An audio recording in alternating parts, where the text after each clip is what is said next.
Assalamualaikum warahmatullahi wabarakatuh. Alhamdulillah sahabat musoli yang dirahmati Allah. Jumpa lagi kembali dengan sesi pembahasan lewat video ini ya. Alhamdulillah pembahasan-pembahasan yang telah kemarin dijelaskan mudah-mudahan membangkitkan kita, mudah-mudahan jadi jalan mempermudah kita memperbaiki sholat. Alhamdulillahillazi arsala rasulahu bil huda wa dinil haq liyuzhirahu 'ala dini kullih wa kafa billahi syahida. Asyhadu an la ilaha illallah wa asyhadu anna muhammadan abduhu wa rasuluhu amma ba'du. Subhanaka la ilma lana illa ma 'allamtana innaka antal alimul hakim. Rabbi zidni ilma. Alhamdulillah segala puji dan puja hanya untuk Allah. Dialah yang sampai detik ini memberikan beribu-ribu bahkan tidak terhitung nikmat yang kita gunakan untuk sama-sama sama-sama menggunakan nikmat itu dalam rangka bersyukur, yaitu mendekat kepada Allah. Shalawat serta salam semoga tetap tercurah limpahkan kepada beliau, junjungan kita semua, Nabi dan Rasul kita, yaitu kepada Rasul Muhammad Sallallahu Alaihi Wasallam, kepada keluarganya, kepada sahabatnya, tabiinnya, hingga kepada kita selaku penerus generasi risalah Rasul di akhir zaman. Mudah-mudahan senantiasa diistiqomahkan dan dikuatkan, amin. Pada kesempatan kali ini, sahabat musoli, sama-sama kita teruskan pembahasan kita masih dalam bab esensi sholat, yang poin hari ini akan dibahas itu adalah pengertian sholat. Poinnya adalah pengertian sholat. Karena begini sahabat, brother musoli, banyak orang-orang muslim termasuk juga saya sampai saat ini sedang belajar. Ketika kita melaksanakan sholat tapi kita tidak tahu ilmu basicnya atau dasarnya, contohnya seperti syarat sah sholat, syarat wajib sholat, apa saja sih agar sholat kita sah itu, apa saja sih yang wajib ada di dalam sholat itu, serta apa sih pengertian sholat itu, kan gitu. Kita kan suka lupa ya, walaupun dulu mungkin sama-sama kita pahami, pernah kita belajar tentang perkara itu, cuman kita jadi lupa lagi. Itu banyak yang mengalami juga seperti itu. Nah, hari ini kita membahas tentang pengertian sholat awalnya. Nanti kita masuk ke syarat wajib dan syarat sah sholat. Masih dalam sudut pandang Al-Quranul Karim, Al-Hadith, dan Ijma para ulama tentunya ya. Karena 3 sumber itu adalah sumber yang benar, sumber yang harus kita pegang. Kebenaran hanya mutlak ya, milik Allah dan dari Allah. Bismillahirrahmanirrahim. Oke, kita mulai. Poin pertama itu adalah pengertian sholat. Saya bacakan dulu ya. Yang pertama, sholat menurut bahasa as-sholat adalah doa. Sholat menurut bahasa adalah doa. Sama-sama kita pahami karena di dalam sholat itu adalah kita sedang berdoa kepada Allah, sedang meminta kepada Allah. Karena di dalamnya itu semuanya adalah doa kepada Allah, berkomunikasi kepada Allah ketika sholat itu, berdoa kepada Allah. Sebagaimana arti sholat dalam Quran surat At-Taubah ayat 103 ya, saya bacakan di dalam potongannya itu artinya, dan mendoalah untuk mereka, maksudnya untuk kita, untuk saudara-saudara kita ketika sholat. Yang poin B-nya saya bacakan lagi juga di sini. Saya bacakan dulu. Salat itu pengertian secara bahasanya rahmat dan istighfar. Sebagaimana arti sholat dalam Al-Quran, Quran Surat Al-Ahzab 33 ayat 43, potongan Qurannya, yang artinya dialah yang memberi rahmat kepadamu dan malaikat Allah yang memohonkan ampunan untukmu. Jadi ketika kita melaksanakan sholat, Allah memberikan rahmat, memberikan kasih sayang, yang tentunya orang-orang yang tidak sholat pun sama diberikan rahmat. Cuman bagi orang-orang yang sholat itu, rahmatnya diberikan berlipat-lipat. Kasih sayang Allah terus datang untuk orang-orang yang melaksanakan sholat itu, gitu. Dan juga istighfar.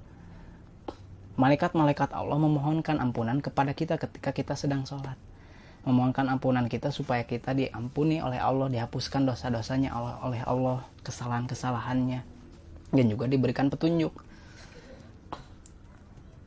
Maka luar biasanya sholatnya. Ini baru menurut bahasa ya. Selanjutnya, sholat menurut bahasa itu adalah pujian.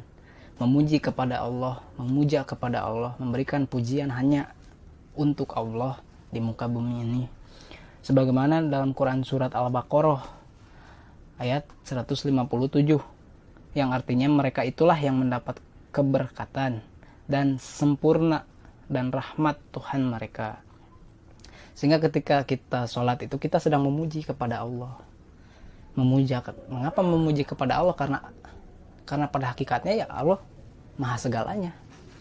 Kalau kita memuji kepada makhluk, bahkan memuji kepada diri sendiri, masuk ke dalam pengertian basic kemarin ya, di poin pembahasan kewajiban sholat 5 waktu. Kita itu manusia adalah makhluk yang lemah, makhluk yang bodoh, yang tidak punya apa-apa.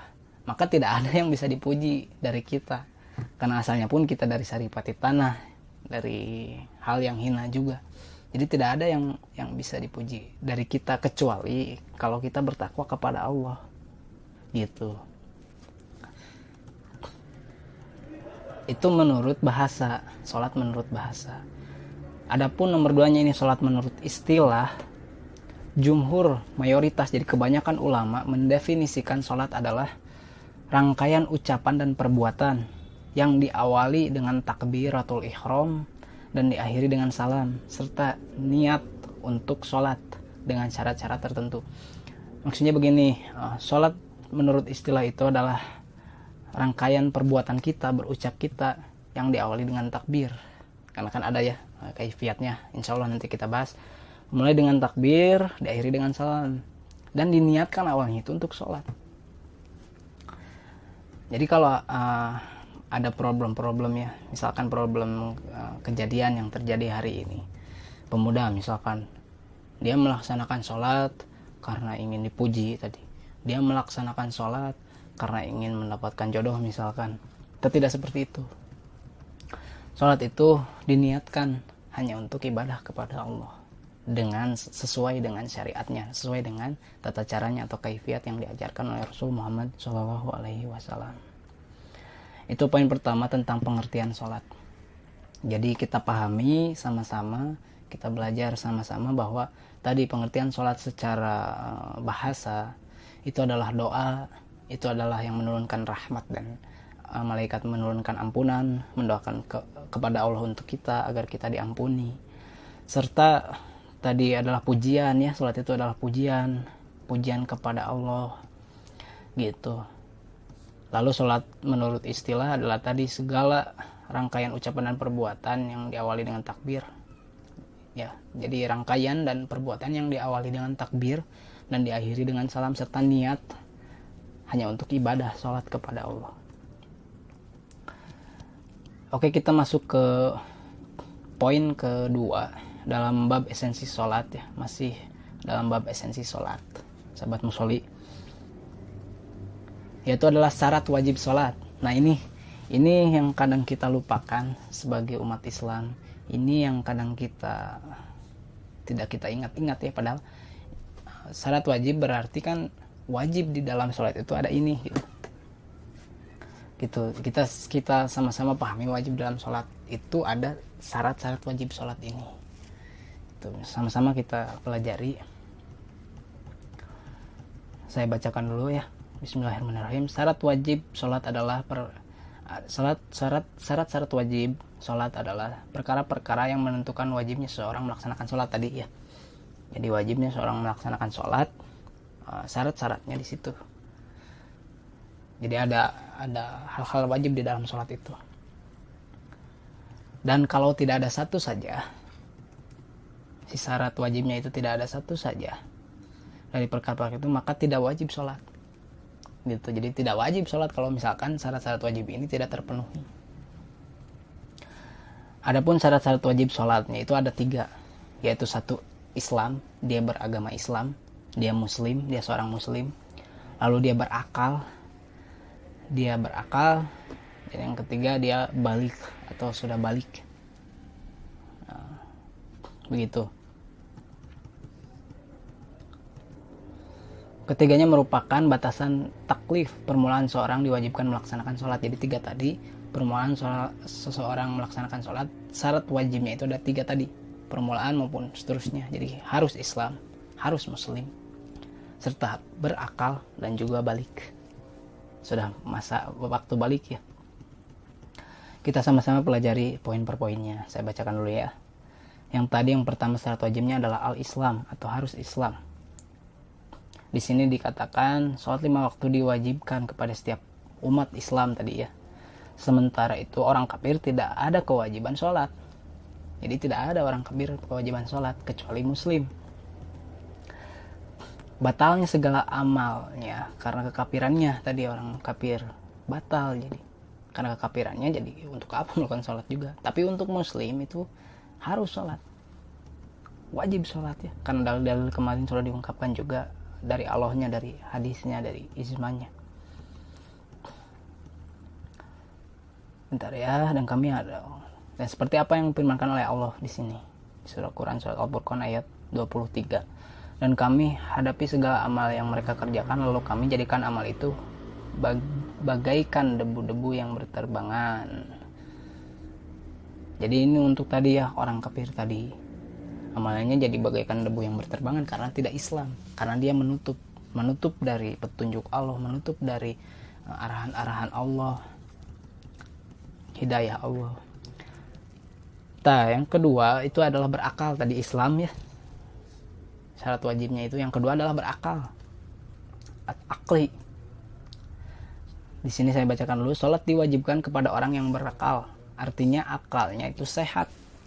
Sementara orang gila yang kehilangan kesehatan akalnya, maka tidak ada kewajiban melaksanakan sholat. Gitu. Termasuk kewajiban syariat yang lainnya. Gitu. Jadi yang akalnya sehat, tidak gila gitu maksudnya.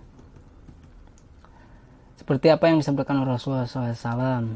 Rasul bersabda, di sini ada hadis, pena diangkat dari 3 orang, yang langsung bacakan artinya. Pena diangkat dari 3 orang, orang yang tidur sampai ia bangun, anak kecil yang sampai ia dewasa, dan orang gila sampai ia sadar. Hadis riwayat Ahmad, Abu Daud, dan Tirmizi.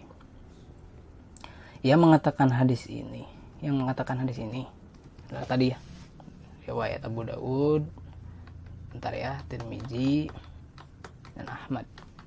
Jadi jelas ya, berakal, sehat, tidak gila. Berarti kan masih mampu untuk membedakan yang mana yang benar, yang mana yang salah, yang mana yang baik, yang mana yang buruk. Salah satunya kan gitu, mana bentuk ibadah ke Allah, mana bentuk maksiat ke Allah. Jelas ya, berakal. Itu yang kedua. Yang ketiga itu adalah balik. Yang ketiga adalah balik tadi. 1 Islam, 2 berakal, 3 adalah balik. Sholat diwajibkan kepada orang yang sudah balik. Masa kanak-kanaknya yang belum balik tidak ada kewajiban sholat. Rasulullah SAW bersabda dalam hadisnya, yang tadi ya, pena diangkat dari 3 orang. Yang pertama orang yang tidur sampai bangun, jadi tidak dicatat, pena diangkat. Yang kedua anak kecil sampai ia dewasa, jadi anak kecil sampai jangka waktu itu. Yang ketiga orang gila sampai ia sadar, gitu. Jadi ini belum tercatat. Itu kita pahami sama-sama bahwa ini belum tercatat. Tapi walaupun anak-anak, karena belum masa baliknya, biasanya tanda masa balik itu untuk laki-laki itu keluarnya mani, untuk perempuan itu haid, gitu. Tapi walaupun anak-anak di sini yang belum balik, yang tidak dapat kewajiban untuk sholat, orang tuanya itu tetap harus mengajarinya dari usianya 7 tahun gitu. Seperti di sini dijelaskan. Bentar ya. Di sini dijelaskan.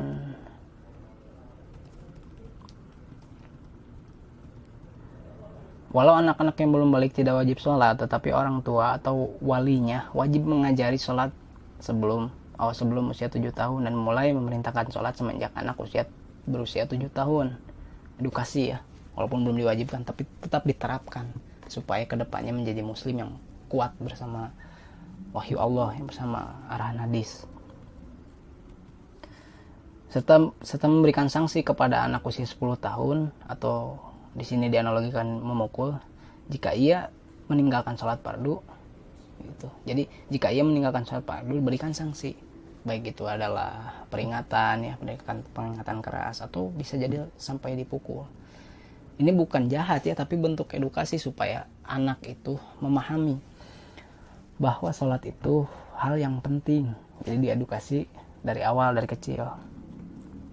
Di sini ada hadis Rasulullah bersabda, perintahkan anak-anak kalian untuk melakukan sholat saat usia mereka 7 tahun dan pukullah mereka saat usia 10 tahun dan pisahkanlah tempat tidur mereka. Ya maksudnya tadi, kalau misalkan dari umur 7 tahun ketika diedukasi masih masih bawang lah istilahnya, masih belum mau melaksanakan sholat, kasih sanksi, berikan edukasi gitu.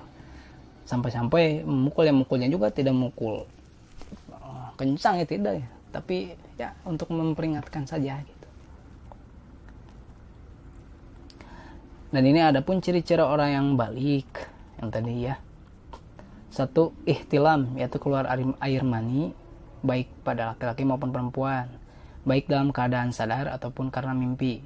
Ciri ihtilam ini berdasarkan hadis diangkatnya pena tadi, dan juga Allah menyebutkan dalam Al-Quran balaghul hulum, Quran surat An-Nur ayat 59.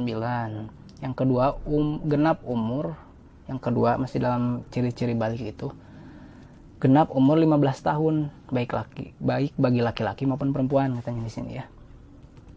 Ciri ini berdasarkan dari hadis Rasulullah SAW menunjukku.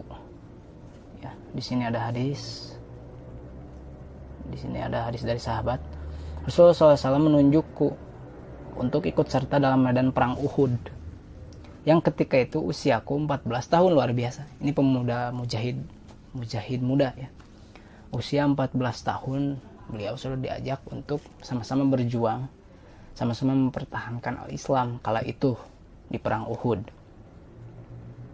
Ini jadi contoh ya, kita harus semangat sebagai pemuda.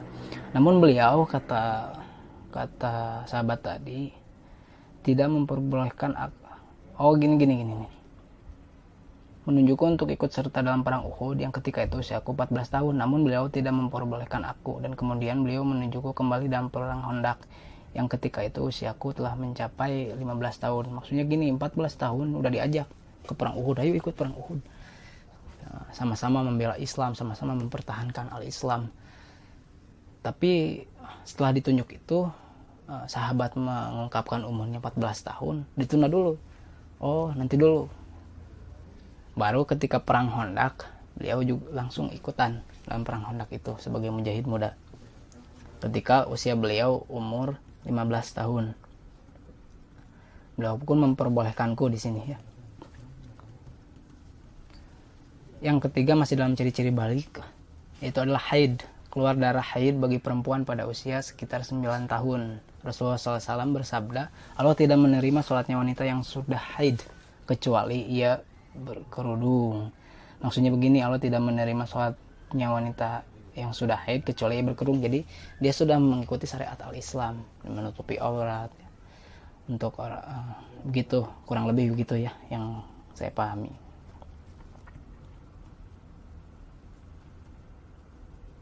Dalam konteks pembahasan ini, makna hadis ini adalah wanita yang sudah haid berarti sudah mendapat kewajiban sholat, bukan ketika haid, sebab wanita yang sedang haid terlarang. Jadi yang sudah haid, bukan ketika haidnya gitu. kurang lebih ya. Itu poin tentang syarat wajib sholat. Kita alhamdulillah kita memahami bersama-sama bahwa tadi syarat wajibnya sholat, wajib adanya di dalam karakter muslim untuk melakukan sholat itu. Syarat wajibnya sholat itu yang pertama adalah al-Islam, yang kedua adalah berakal, yang ketiga adalah balik gitu. Dan alhamdulillah itu masuk kepada kriteria kita semua sebagai pemuda muslim, sebagai generasi muslim. Jadi tidak ada oh saya belum masuk wajib untuk sholat, tidak ada begitu, karena kita alhamdulillah sehat dan disehatkan oleh Allah gitu. Masuk kepada poin selanjutnya adalah syarat sah sholat, syarat sahnya sholat. Saya bacakan dulu di sini. Syarat sahnya sholat adalah perkara yang menentukan keabsahan sholat, sah sholat, yang jika tidak ada satu saja dari perkara-perkara tersebut maka tidak sah sholatnya.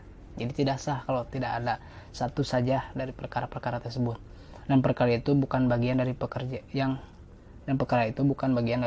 sholat, begitu ya. Jadi ini sahnya, syarat-syarat sahnya. Syarat-syarat sah sholat itu sebelum melaksanakan sholat ada 5 ya. Syarat-syarat sholat sebelum melaksanakan sholat ada 5 syarat sahnya. Yang pertama, mengetahui masuknya waktu sholat. Jadi sudah waktu sholat, itu syarat sahnya, sudah masuk waktu sholat. Yang kedua, suci dari hadas kecil dan hadas besar. Yang ketiga, bersih badan, pakaian dan tempat sholat dari najis. Yang keempat adalah menutup aurat. Yang kelima, menghadap kiblat. Kita bahas satu persatu ya. Bismillahirrahmanirrahim. Satu, mengetahui masuknya waktu sholat, seperti dalam firman Allah ini ya. Dalam firman Allah ini Allah berfirman yang artinya sesungguhnya sholat itu adalah kewajiban yang ditentukan waktunya atas orang-orang yang beriman. Quran surat An-Nisa ayat 103. Lalu Allah berfirman kembali, dirikanlah sholat dari sesudah matahari tergelincir sampai gelap malam, dan dirikanlah pula sholat subuh, sesungguhnya sholat subuh itu disaksikan oleh para malaikat. Dua ayat tersebut adalah yang mewajibkan sholat 5 waktu dalam waktu-waktu yang sudah ditentukan tadi oleh penetap syariat. Jadi yang pertama, syarat sah sholat itu adalah sudah masuk waktunya sholat gitu. Ini dalilnya tadi sudah diterangkan ya. Yang kedua suci dari hadas kecil dan hadas besar. Firman Allah di sini saya bacakan artinya, hai orang-orang yang beriman, apabila kamu hendak mengerjakan sholat, maka basuhlah mukamu dan tanganmu sampai dengan siku, dan sapulah kepalamu dan basuh kakimu sampai dengan kedua mata kaki. Dan jika kamu junub, maka mandilah. Dan jika kamu sakit atau dalam perjalanan atau kembali dari tempat buang air atau menyentuh perempuan, kalau kamu tidak memperoleh air, maka bertayamumlah dengan tanah yang baik lagi bersih. Sapulah mukamu dan tanganmu dengan tanah itu. Allah tidak hendak menyulitkan kamu, jadi Allah mempermudah, tetapi Dia hendak membersihkan kamu dan menyempurnakan nikmat Allah bagimu supaya kamu bersyukur. Di sini kita sama-sama pahami ya, ikhwan musolli, suci dari hadas kecil dan hadas besar itu tadi kita memperbagus wudu gitu. Sederhananya begitu. Kalau tidak ada untuk wudu, kita pakai tanah tadi bertayamum, yang insya Allah nanti akan dibahas di bab toharoh ya, di grup WhatsApp musolli ini. Baik, kita lanjut. Secara global, Quran surat Al-Maidah ayat 5 ayat 6 adalah perintah bersuci. Katanya di sini, sebelum melaksanakan sholat, baik dengan berwudu untuk menghilangkan hadas kecil, mandi untuk menghilangkan hadas besar, dan tayamum sebagai pengganti wudu, dan mandi jika tidak mendapatkan air. Dalam hadis Nabi juga diperkuat akan kewajiban toharoh ya, bersuci. Itu jadi ini menerangkan tentang bab toharoh, nanti insya Allah kita bahas di grup WhatsApp musolli ini. Jadi harus suci ya syarat sahnya. Suci dari hadas besar, hadas kecil. Yang pertama tadi apa? Yang pertama itu syarat sahnya apa tadi? Yang pertama mengetahui masuknya sholat, jadi pas waktunya sholat gitu. Yang kedua adalah bersuci dari hadas besar dan kecil. Yang ketiga, bersihnya badan, pakaian dan tempat sholat dari najis. Nah ini yang sering kita masih belum usahakan ya, masih belum diproses gitu. Kadang-kadang kan bersih badan, pakaian bersih tempatnya, kadang gitu, kadang tempatnya, pakaiannya, badannya nggak bersih. Justru ini harus diperhatikan supaya mungkin ya, supaya datangnya kehusuan ketika berkomunikasi ketika sholat. Yang ketiga, bersih badan, pakaian, dan tempat sholat dari najis. Allah Ta'ala telah memerintahkan katanya agar membersihkan pakaian dan kotoran dari najis. Firman Allah Ta'ala di Quran Surat Al-Mudathir ayat 4, dan pakaianmu hendak engkau bersihkan. Selain pakaian harus bersih dari najis, juga badan juga harus bersih ya, dari najis tadi, sebagaimana disyaratkan Rasulullah kepada Ali bin Abu Thalib. Ali bertanya kepada beliau, jadi Ali bertanya kepada Rasulullah Muhammad tentang madzi, wudu, tentang madzi, dan Rasulullah menjawab, wudu dan basuhlah kemaluanmu. Hadis riwayat Bukhari nomor 269. Selanjutnya dalam hadis juga digambarkan wajibnya tempat sholat dari najis. Hadis dari Anas bin Malik radhiyallahu anhu berkata, datang orang Arab Baduy, kemudian ia kencing di sudut masjid. Para sahabat marah kalau itu, dengan hendak mencegahnya, tetapi Rasul Muhammad melarangnya. Ketika ia selesai kencing, si Arab Baduy tadi, Nabi SAW kemudian memerintahkan para sahabat membersihkannya dengan seember air. Maka disiramlah bekas kencingnya itu dengan air. Ini hadis riwayat muttafaq alaih ya. Itu intinya bersih dari najis baik badan ya, jadi intinya bersih dari najis baik badan, pakaian maupun tempat sholatnya gitu. Itu masuk kepada syarat sah sholat. Jadi yang tadi yang pertama masuk waktu sholat, yang kedua itu adalah bersih dari hadas besar atau kecil, yang ketiga bersihnya pakaian, bersihnya badan, dan bersihnya tempat sholat itu. Adapun yang keempat adalah menghadap kiblat. Ya, jadi menghadap kiblat kita kemana sebagai muslim kan, ke Ka'bah ya. Di sini dijelaskan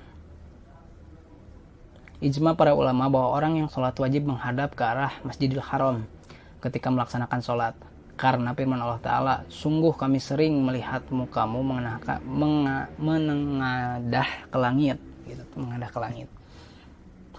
Maka sungguh kami akan memalingkan kamu ke kiblat yang kamu sukai. Palingkanlah mukamu ke arah Masjidil Haram, dan di mana saja kamu berada, palingkanlah mukamu ke arahnya.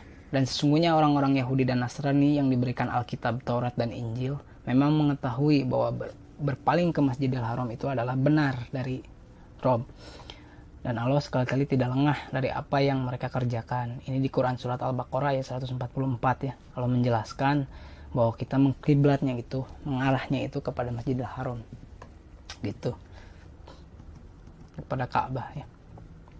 Dan dari Al-Bara ia berkata, di sini saya bacakan dulu, kami sholat bersama Nabi SAW selama 16 atau 17 bulan ke arah Baitul Maqdis, kemudian setelah itu dipalingkan kiblatnya ke arah Ka'bah.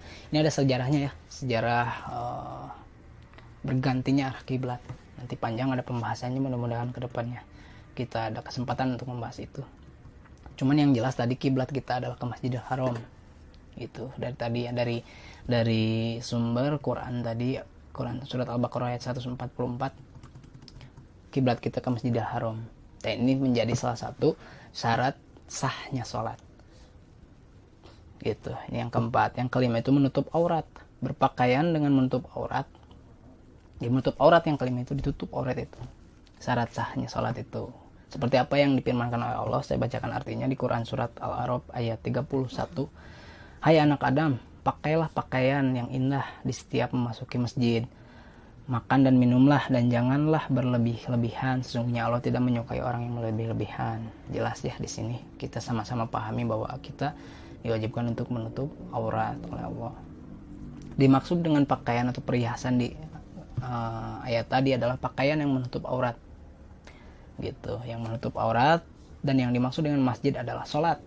Jadi ketika sholat menutup aurat gitu. Maka di antara makna ayat ini adalah tutuplah auratmu setiap kali kamu melaksanakan sholat. Poinnya itu ya, kita sama-sama pahami. Selanjutnya di sini ada penjelasan tentang aurat wanita. Tubuh wanita selain wajah dan dua telapak tangan, semuanya aurat yang wajib tertutup. Ya, selain wajah dan dua telapak tangan. Firman Allah Ta'ala, dan janganlah wanita-wanita itu menampakkan perhiasannya kecuali yang biasa nampak darinya. Itu di Quran Surat 24 ayat 31. Maksud ayat tersebut adalah jangan menampakkan tempat-tempat perhiasan itu adalah tubuh. Nah, adapun yang kelima adalah menutup aurat. Gitu. Berpakaian dengan menutup aurat menjadi syarat sahnya sholat. Firman Allah yang artinya, hai anak Adam, pakailah pakaianmu yang indah di setiap memasuki masjid. Makan dan minumlah dan janganlah berlebih-lebihan, sesungguhnya Allah tidak menyukai orang-orang yang berlebih-lebihan. Quran Surat Al-A'raf ayat 31. Nah, saya bacakan di sini, yang dimaksud dengan pakaian perhiasan adalah pakaian menutup aurat. Yang dimaksud masjid adalah sholat. Jadi ketika sholat Allah memerintahkan kita untuk menutup aurat. Maknanya salah satunya, tutuplah aurat setiap kali kamu melaksanakan sholat tadi.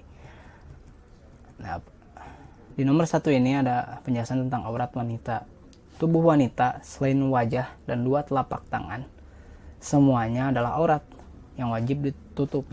Firman Allah Subhanahu wa taala Quran Surat An-Nur ayat Quran Surat 24 ayat 31. Dan janganlah wanita-wanita itu menampakkan perhiasannya kecuali yang biasa nampak darinya. Maksud ayat tersebut, jangan menampakkan tempat-tempat perhiasan itu adalah tubuh ya tadi, kecuali wajah dan telapak tangan. Sebagaimana hadis sahih dari Ibnu Abbas di sini, Ibnu Umar dan Aisyah radhiyallahu anhu dan hadis dari Aisyah radhiyallahu anha bahwasanya Nabi SAW bersabda yang artinya, tidak akan diterima sholatnya wanita yang sudah haid atau balik kecuali ia berkerudung. Itu hadis riwayat Al-Hamsah. Rasulullah SAW pernah menegur Asma binti Abu Bakar radhiyallahu anha ketika beliau datang ke rumah Nabi SAW dengan mengenakan busana yang agak tipis. Rasulullah SAW pun memalingkan mukanya sambil berkata, di sini, wahai Asma, sungguhnya wanita jika sudah balik maka tidak boleh nampak dari anggota badannya kecuali ini. Dan ini beliau mengisyaratkan ke muka dan telapak tangan. Jadi cerita gitu. Asma di sini Asma binti Abu Bakar radhiyallahu anha datang kepada Rasulullah menggunakan pakaian tipis-tipis itu. Lalu Rasulullah memberitahu, memperingati kepada Asma itu, jangan ada yang tampak perhiasan-perhiasan di tubuh wanita itu kecuali muka dan telapak tangan. Gitu ya, kurang lebih kita pahami sama-sama. Menurut ijma ulama di sini, ijma ulama, menutup aurat bagi wanita hukumnya adalah wajib dalam semua keadaan. Jadi seluruh keadaan tutup aurat ya bagi wanita, baik sewaktu sholat maupun tidak. Gitu. Yang kedua itu adalah aurat laki-laki. Ya, aurat laki-laki adalah apa yang ada di antara pusar hingga lutut. Nabi SAW bersabda, karena di antara pusar sampai lutut adalah aurat, itu bagi laki-laki. Nah, sekian mungkin itu tadi ada hadis dari riwayat Ahmad. Sekian mungkinnya penjelasan hari ini perkara tadi pengertian sholat, syarat wajib sholat dan syarat sah sholat. Adapun syarat sah sholat tadi ya, yang pertama itu masuk waktu sholat, yang kedua itu bersih dari hadas kecil dan hadas besar, gitu. Yang ketiganya bersih pakaian, bersih badan, dan bersih tempatnya sholat. Yang keempatnya menutup aurat, dan yang kelima menghadap kiblat tadi. Dan itu semua adalah syarat-syarat sah sholat. Gitu. Alhamdulillah kajian hari ini saya cukupkan sampai di situ. Mudah-mudahan jadi manfaat, jadi bekal untuk kita memperbaiki sholat dalam rangka melaksanakan sholat dalam hidup, dalam rangka mengabdi kepada Allah. Mudah-mudahan kita diberikan kekuatan, terus diberikan nikmat ilmu untuk kita gunakan menjadi fasilitas bersyukur kepada Allah. Sekian mungkin dari saya. Terima kasih telah menyimak dan tetap istiqomah sahabat musolli. Billahi taufiq wal hidayah. Billahi fisabil haq wastabiqul khairat. Wassalamualaikum warahmatullahi wabarakatuh.